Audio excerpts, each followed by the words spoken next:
नमस्कार, आदाब, सत श्री अकाल, जय भीम, जोहार। देखिए, बहुत सारे लोग बोल चुके हैं और बहुत सारे लोग अभी बोलने बाकी हैं, और जिसको सुनने के लिए हम सब लोग इकट्ठे हुए हैं, मैं उसके समय में व्यवधान नहीं डालना चाहता,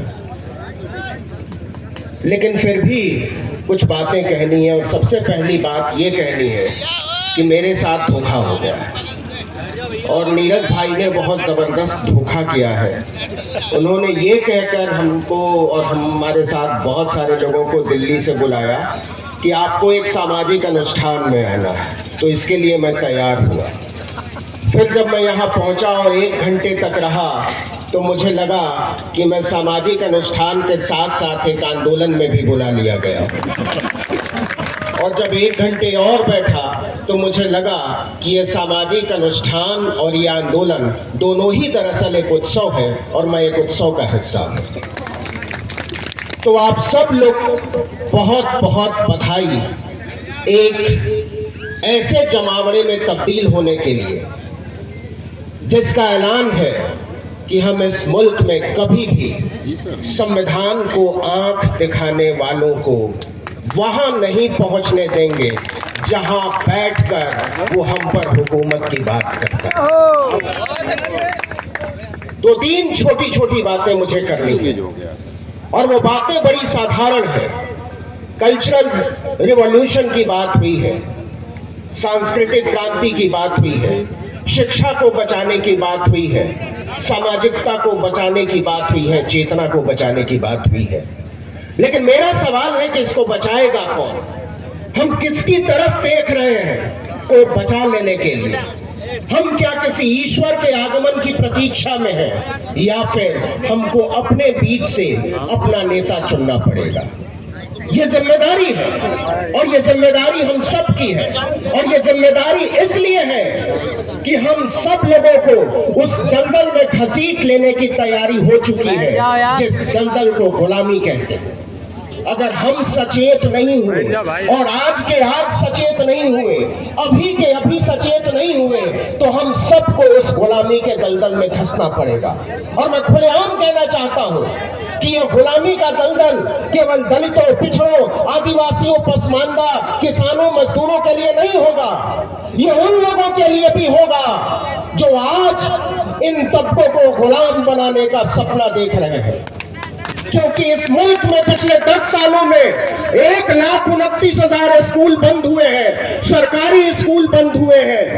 इस मुल्क में पिछले 25 साल में लगभग 450% सालाना की दर से प्राइवेट इंस्टीट्यूट और यूनिवर्सिटियां खुली हैं और उसी हिसाब से सरकारी कॉलेजों पर ताला लगा है। तो हिसाब लगाने का दिन है, ये बताने का दिन है, ये सरकार हमको बताए, हुकूमत को चलाने वाले हमको बताए कि इन सरकारी स्कूलों में, इन सरकारी कॉलेजों में, इन सरकारी विश्वविद्यालयों में जिस तबके के बच्चे पढ़ते हैं, जिस तबके के नौजवान आते हैं, जो छात्र और मजदूर आते हैं, वो किस तबके के लोग हैं? मेरे भाई, मेरे दोस्तों, मेरे बुजुर्गों, मेरी बहनों, वो हम हैं, वो आप हैं। और हमको और आपको बाहर निकालकर उन विश्वविद्यालयों से बाहर निकलकर गुलाम बनाने की जो साजिश हो रही है, उसको समझने की जरूरत है।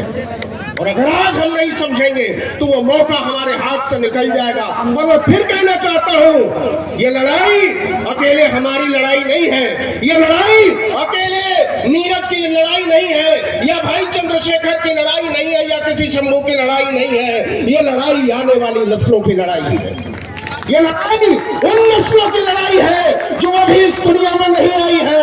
ये लड़ाई उन लोगों की लड़ाई है जो इस मैदान से बाहर उस चौराहे पर खड़ा है, जो इंतजार कर रहा है कि मंच पर बैठे हुए लोग कभी न कभी तो हमारी तरफ देखेंगे, कभी न कभी तो कहेंगे कि स्कूलों में आओ, कभी न कभी तो कहेंगे कि विश्वविद्यालयों में आओ, कभी न कभी तो कहेंगे प्रयोगशालाओं में आओ। और मैं ये साफ तौर पर कहना चाहता हूं कि उस तबके के साथ धोखा हुआ है, धोखा है।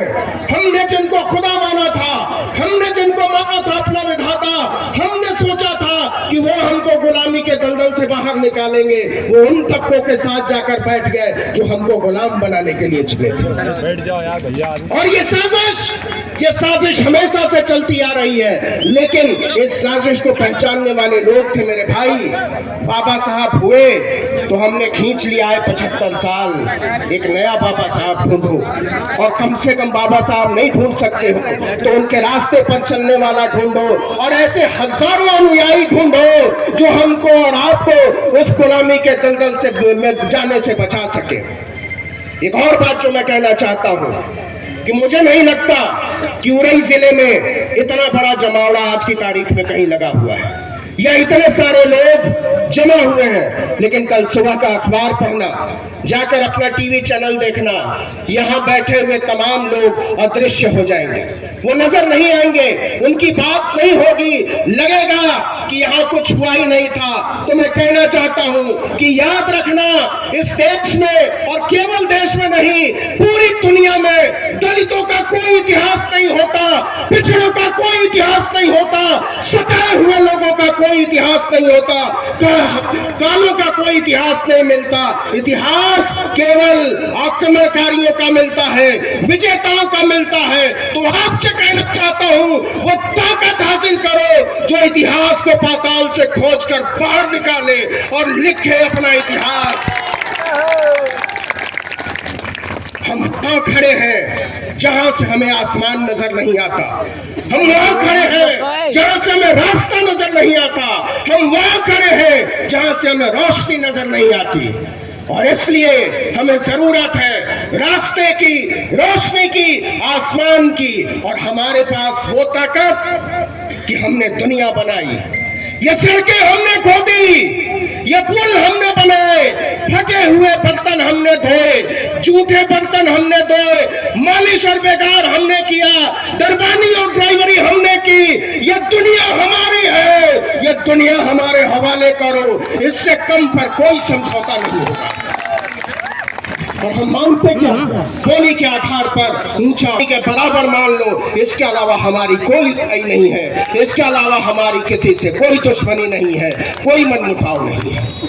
एक और बात, जरूरी बात, क्योंकि मुझे बहुत कम शब्दों में अपनी बात पूरी करना चाहता हूं, और वो ये कहना चाहता हूं, और वो यहाँ बैठे मर्दों से कहना चाहता हूं, पुरुषों से कहना चाहता हूं, मेरे भाई बात बुरी लगेगी, खराब लगेगी, माफ कर देना, लेकिन नजर उठाकर देखो दुनिया की तरफ। इस दुनिया में जितनी भी खराब चीजें हैं, मनमुटाव है, दुश्मनी है, घृणा है, नफरत है, खराब हवा है, इस सब के जिम्मेदार केवल और केवल दुनिया के मर्द हैं। और दुनिया में जितनी भी अच्छी चीजें हैं, साफ हवा है, रहने लायक जीवन है, हरियाली है, प्रेम करने और प्रेम पाने की इच्छा है, उसको सिर्फ और सिर्फ दुनिया की औरतों ने बचा रखा है। इसलिए जरूरत है कि हम अपने आसपास की महिलाओं को अपने बराबर लाएं, और जिस दिन हम ऐसा करने से भागेंगी, वो औरतें हमसे अपना अधिकार मांगेगी। और यकीन मानिए, अगर हम बराबर मान लेंगे तो तकलीफ कम, जिस दिन वो छीनने पर आ जाएंगी तकलीफ ज्यादा होगी। आखिर में जो बात मैं कहना चाहता हूं कि समता, न्याय और बंधुत्व के एकल सिद्धांत पर हम सब लोग जो चले हैं, उसमें नीरज जैसे बहुत सारे योद्धाओं की जरूरत है। इस तरह के योद्धाओं को बचाने की जरूरत है। तो बचाओ उन लोगों को जो तुम्हारे लिए कविता लिखते हैं, बचाओ उन लोगों को जो तुम्हारी कहानियां लिखते हैं, बचाओ उन लोगों को जो तुम्हारा इतिहास लिखते हैं, बचाओ उन लोगों को तुम्हारी जो बात करते हैं। ऐसे तमाम लोगों को बचाओ, नहीं तो याद रखना कि अगर इन लोगों को बचाया नहीं गया तो हम सबको बचाने वाला कोई नहीं होगा, कोई नहीं होगा। ये ताकत केवल और केवल आप दे सकते हैं, ये हिम्मत केवल और केवल आप दे सकते हैं, ये हौसला केवल और केवल आप दे सकते हैं। और आखिरी लाइन जो मैं कहना चाहता हूं वो ये कि ऐसे तमाम जानवरों को अपने आसपास लगाओ, ऐसी बातें करने वाले हजारों लोगों को अपने सिर माथे पर उठाओ, उनका जश्न मनाओ समता, न्याय और बंधुत्व का जश्न मनाओ कि हम इंसानियत के पक्ष में खड़े हैं, जश्न मनाओ कि हम न्याय के पक्ष में खड़े हैं, जश्न मनाओ कि हम कातिलों के खिलाफ खड़े हैं, जश्न मनाओ कि हम प्यार के साथ खड़े हैं। इसलिए जश्न के इस मौके पर जो पहली लाइन मैंने कही थी कि हम एक उत्सव में शरीक हुए हैं, क्रांति एक उत्सव है, क्रांति एक उत्सव है। ऐसी हजारों क्रांतियों की जरूरत है। आप सब उत्सव धर्मी लोग, हम सब जो जश्न के हामी हैं, न्याय, समता और प्रेम के हामी हैं, हम सब साथ मिलकर एक लड़ाई लड़ेंगे। लड़ाई संविधान के हक में, लड़ाई समानता, न्याय और बंधुत्व के हक में, लड़ाई लोकतंत्र के व्यापक अर्थों में। जय संविधान।